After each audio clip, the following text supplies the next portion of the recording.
I'm Francis Olschafskie. I'm a photographer.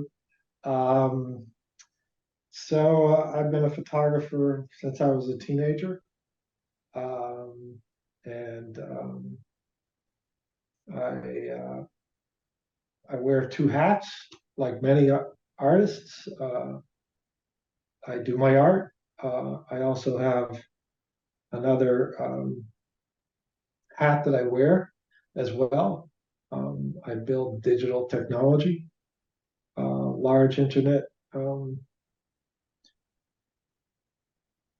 systems for private entities as well. In terms of my art, I've shown all over the world. Um, I've been lucky enough to do that, and I've had galleries in New York and in Provincetown and Massachusetts. And Francis, I never remember laughing at one of your pieces. Oh, So I was going to say, with the thoughts running through well, you're in the wrong club then.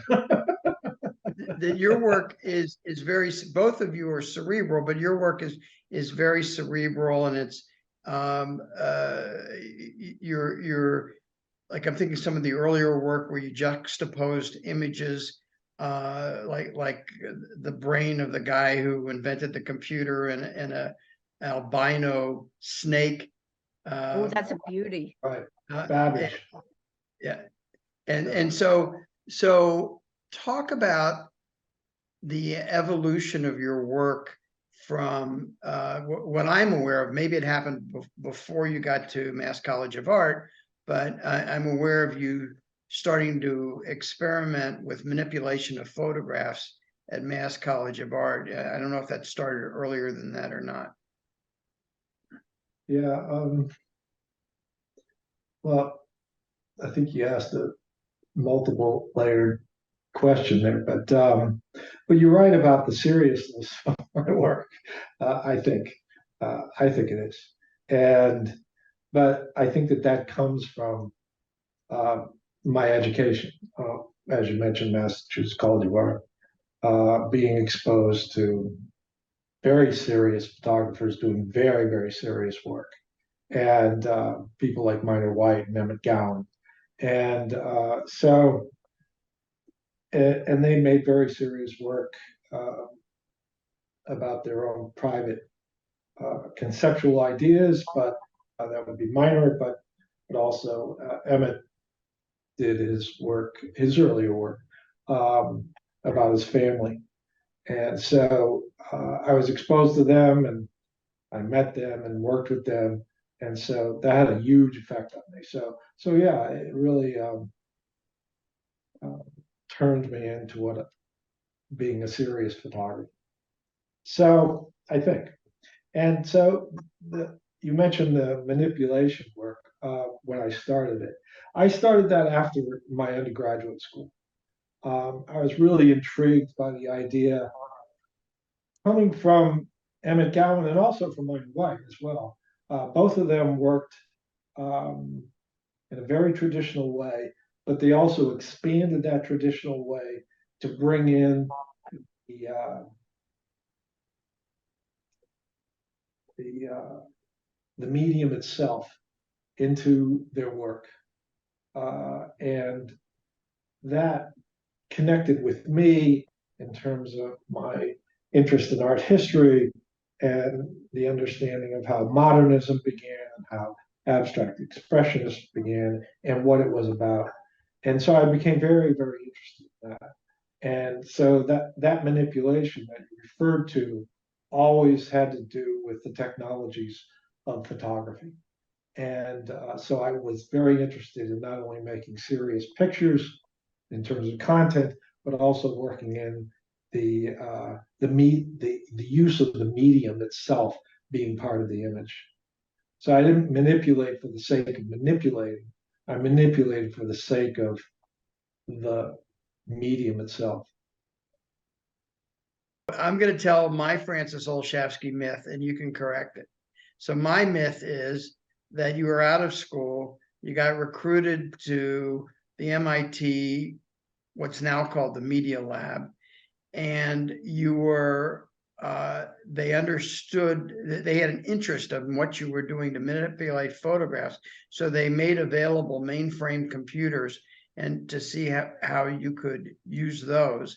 And you worked with those. And then when you got out of MIT, you said, okay, what am I going to do now? I don't have a mainframe computer at home. And so you and some other people invented the first computer graphics workstation, which you called Lightspeed, and you sold it for $120,000. And Steve Jobs. Oh, yes. As you can tell from my past.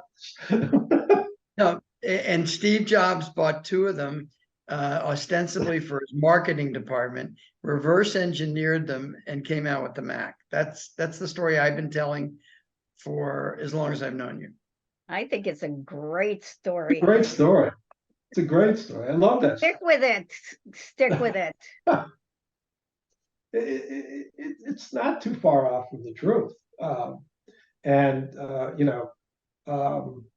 Lightspeed system, as you said, I built it with other people. It was a great machine. And my interest in it was how to use it photographically. And my partner's interest in it were interested in how to use it for graphic design. So it was pre the Mac and all of that. And it is true that Apple did buy a system from us, and they did take it to California before the Macintosh came out. So, and our system was that we built was what they called mini computers at the time, and they were very expensive, and they were big. But the graphical user interface was there, and that's what I was interested in. That's what certainly Apple was interested in as well. And to be fair to everybody, me and anybody else and Apple who developed that those types of systems, all that user interface, the graphical user interface that we use today, all of it came out of Xerox PARC. And so it was something that we all had access to. They turned it into open source technology and gave it to the world. They had no use for it. They never thought it would be of interest to anybody. So all of that sort of comes into play. So when you were mentioning the size of the machine, I realized I have no idea what the machine looked like, and I have no idea what the size was. In my head, I always imagined it being like the first portables. I had an Osborne, which was about the size of a sewing machine. So you're saying it's bigger than that? Yeah. Is it more like a CompuGraphic? The Osborne. Yes, it was much bigger than that. It was more like an old suitcase that was vertical. So, it could easily stand 36 inches high, and it probably was more like, 16 inches wide. So, and that was the computer itself. And then we used the cathode ray tubes as monitors. And so yes, it was a big machine in those days. Yeah.